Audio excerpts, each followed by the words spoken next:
As men, we learn to love like God. So if you're in marriage as a man, this is what you get. As men, we learn to love like God and be challenged to submit to him like our wives submit to us. I wish you could understand what I'm saying clearly. I'm saying as a wife, there is something you can teach your husband. You can teach him how to be a good wife to God. You are challenging him.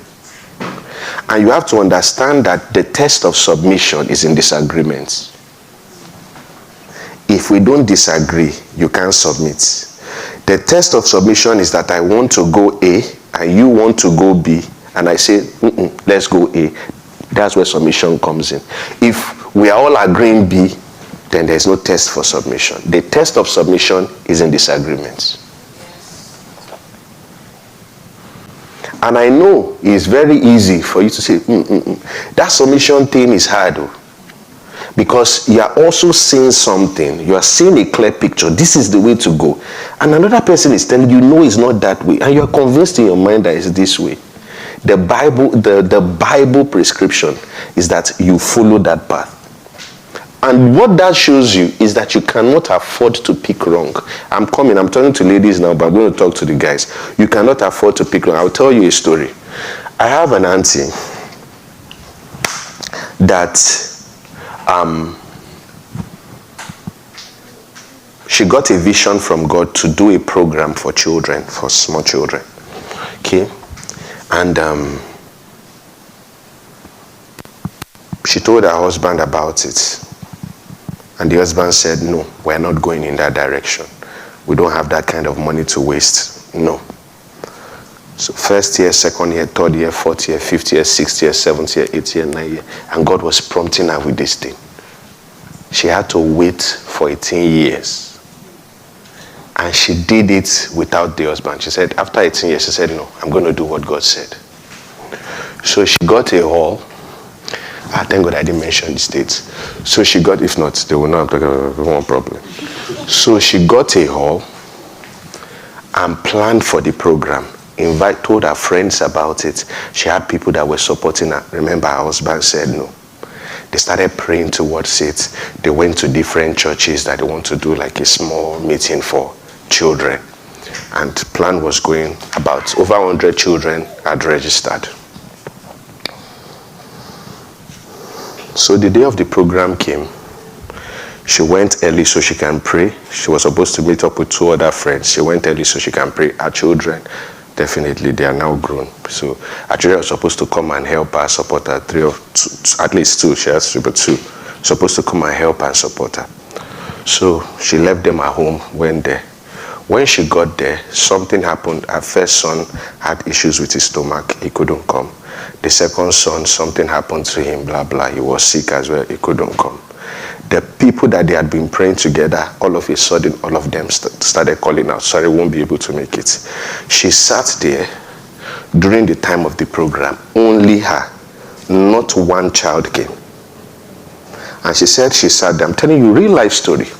She said she sat there and looked and said, God, out of all the money I spent, nobody came for this program. God said, what you are doing is not my will.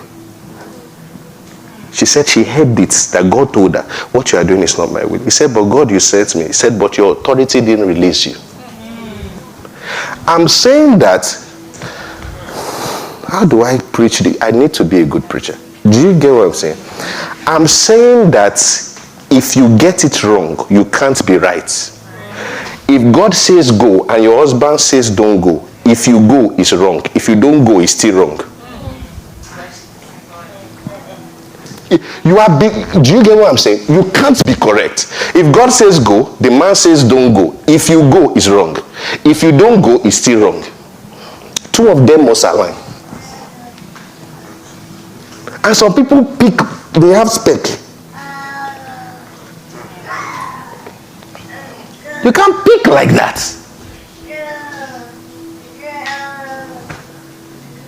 How can you follow someone that is not led?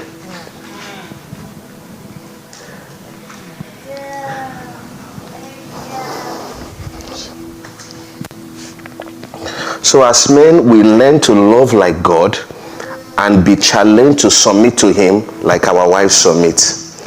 We also learn to extend grace just the way God extends grace to us when we fall short in our submission to him. I'll tell you something I noticed in my marriage. One time, I was struggling to pray because I didn't want to talk to my wife. So I sat there angrily, speaking in tongues, of course, very dry. Sharp praying it. So God is telling me, go and talk. I said, no. I need to prove a point. And at that point, I got into a conversation with her. I said, she doesn't listen. It was as though God opened my mind to see all the things he has told me, that I don't listen. I'm telling you that marriage is reflecting your work with God. So every time, and it's so strange, but I think you should test this. I want to know if it's only me. Everything my wife does that I don't like, I do it to God.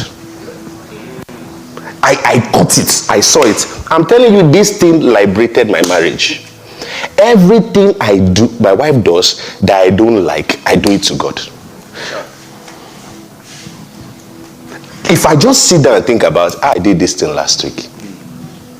This thing that she did, I did it last week. And God is not keeping malice with me. So immediately, I remember that grace. And another thing I thank God I quickly learned quick is that I'm not going anywhere. I've married this girl. Even if I clear I don't want to talk to her, I will still talk. So why not start?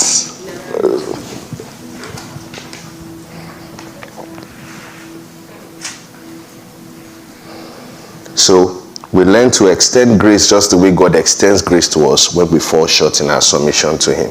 As women, we learn to be led by the Spirit as our husband leads us. We also learn to trust and follow in spite of disagreements. If you can learn to trust a man, you can learn to follow in spite of disagreements. When the Holy Spirit tells you things that are very difficult to understand, it will be easy to follow him. Right. Your heart is ready. Thank you for watching. I believe you have learned.